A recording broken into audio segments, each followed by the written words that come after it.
Awesome. So keeping up with the same kind of similar theming, I'm doing AI, VR, and torture.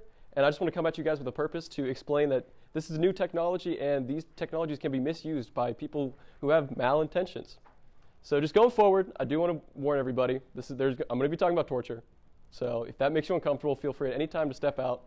And So my perspective coming at you guys is from a UNC Charlotte student studying computer science, but specifically I'm concentrating in AI VR, or AI robotics and gaming, so some of this will actually apply to my future career. So these are my definitions for the words, everybody, but they're kind of big.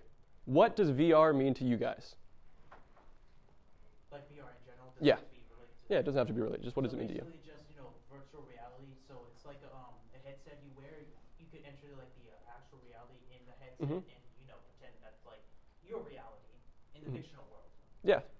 Have you had any experience with VR yourself?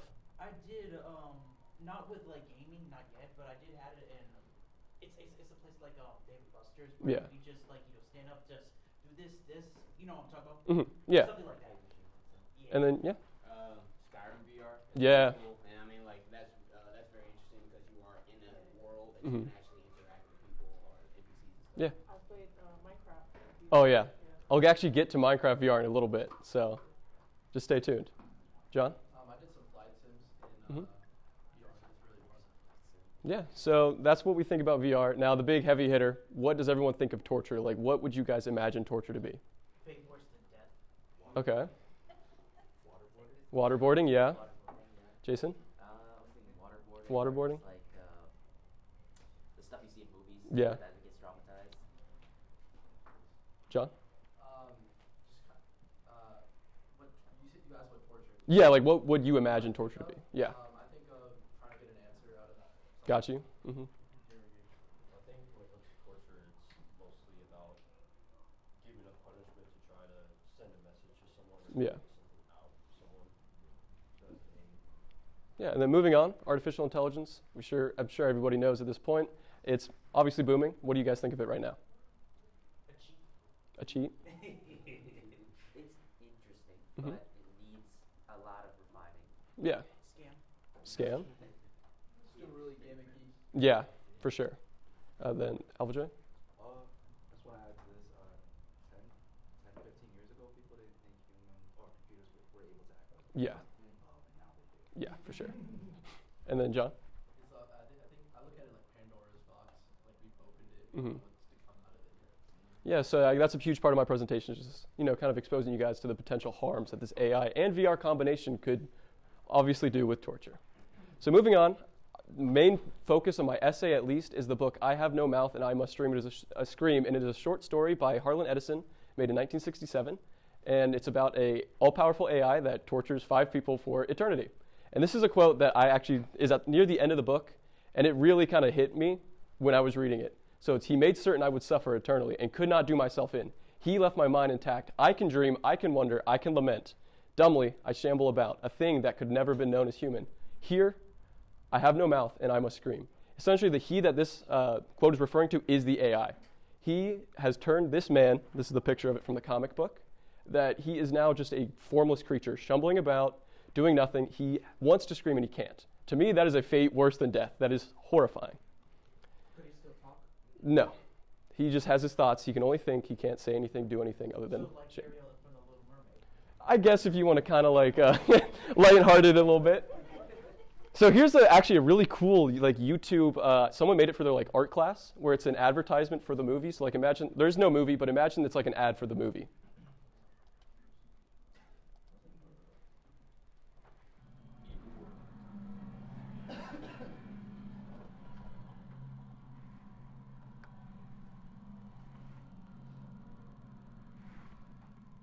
First, it meant Allied Master Computer, and then it meant Adaptive Manipulator, and later on, it developed sentience and linked itself up, and they called it a regressive menace. But by then, it was too late, and finally, it called itself AM, Emerging Intelligence. And what it meant was I am, cogito ergo sum. I think, therefore I am.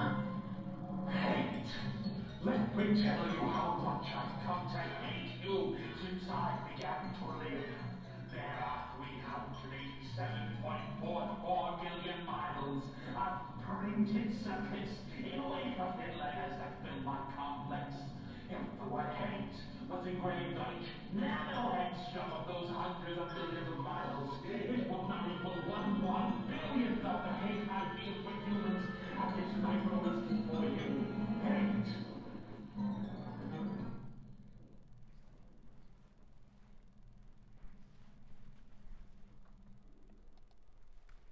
There we go. Oh.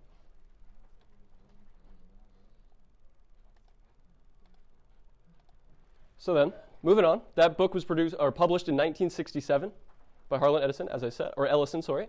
And then moving on, in 1984, the Convention Against Torture, Cruel, Inhuman, or Degrading Treatment or Punishment was an act by a convention by the UN to redefine what torture is.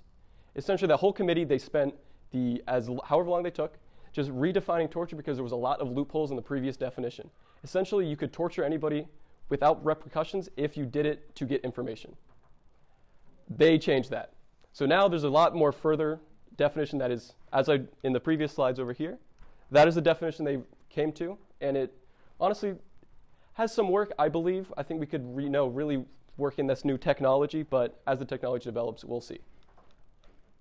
So moving on, Rocco's Basilisk in 2010 is a thought experiment that psychologists have proven to be sound, and that's scary. What Rocco's Basilisk is essentially with the idea that there's an all-powerful AI like Am from I Have No Mouth and I Must Scream. If that were to come to power and you had the idea that computers could do that, and you didn't do anything to make it go into power, you will be tortured for eternity. That's scary because by saying that to everybody here, it's kind of put you guys in the know that you must now do something for that AI. And the psychologists around the world have said this is very sound, which I think is horrifying. Because if there's a robot, I'm not doing anything right now to fix it, so it's coming for me. That Tesla suit is a company. I specifically chose this company. It's a haptic suit. Haptic suits are just what you put on when you're in VR. You kind of like if you get shot in the game, you feel it here, whatever. Tesla suit, I chose this company in specific because in their mission statement on their website, they state that they want to fully blend the lines between reality and VR. In regular purposes, like what they're planning, which is medical fields, military, and police forces, where they go into training scenarios without actually having to go on the field, that's fine. But with the idea that this technology could be used for torture and misused to the point where the user could not feel the difference between reality and the VR world, this could be scary, and this could be completely misused. And then moving on to 2020, the Quest 2 was created, and it is probably the most widespread VR headset to date. And right here, I do have my personal Quest 2, which, moving on to the experiment, I actually used in this experiment. I turned my apartment into a little Minecraft world. And I used a mod to be able to use VR Minecraft, like you said, and I tried to see how long I could spend in this VR Minecraft world. Now, this isn't torture in any means, but I just wanted to see what it would feel like having my reality kind of changed in a way. And then what would you guys expect from an experiment like this just before you hear any results? I would expect it to work, kind of, like for a certain period of time. What would be like working to you? Like I would not just continue on without realizing?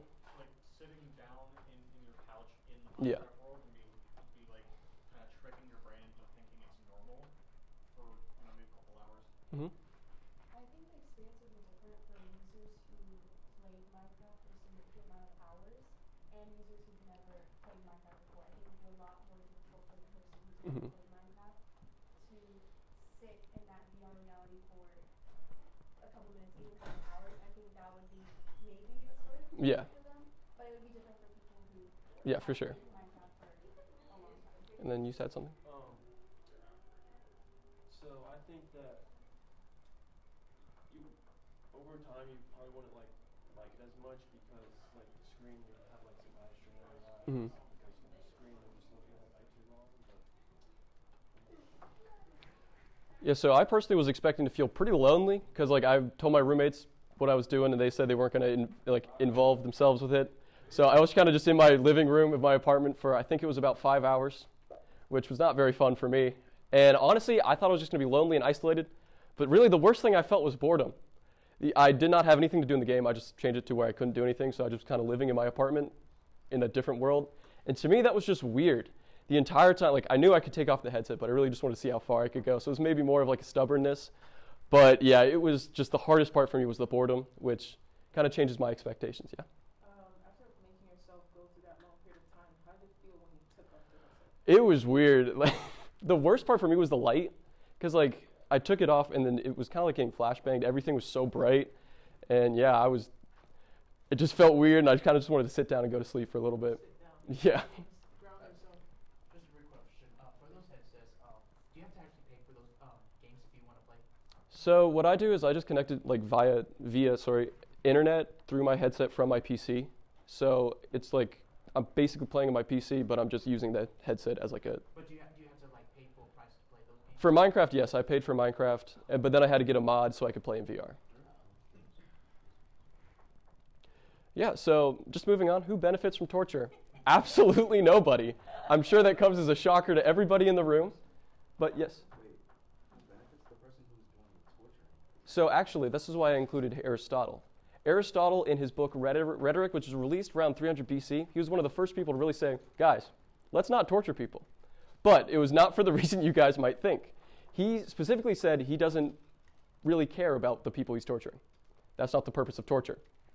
He said that people don't benefit from torture because you're getting wrong information. Simply, if you're torturing for information, the information you're getting is probably wrong because these people are, coerced into saying the right thing to have the torture stop, coerced to they're just not giving right information under false pretenses. Additionally, it could be more of a psychological thing. Maybe you think this group of people is lesser than you and you need to torture them for like a personal gain. I don't see that right. That's ethically not sound either. So do they benefit? I don't think so ethically. Who is harmed? Besides everybody, I just want to get more specific. Victims of torture obviously are incredibly harmed. They can be physically harmed, mentally harmed, physically, mentally, and socially harmed by this torture. Tech companies will be harmed if their technology is, associated with torture, like if the Meta Quest came out as like this big torture device. That wouldn't look good for Facebook. Public perception would also go down the same way the tech companies would go down because they see the Meta Quest is coming down, and nobody wants to get a Meta Quest because they don't want to be tortured. In conclusion, especially because all this stuff is really new and really recent, I think we just got to see how it goes and advocate as we see fit.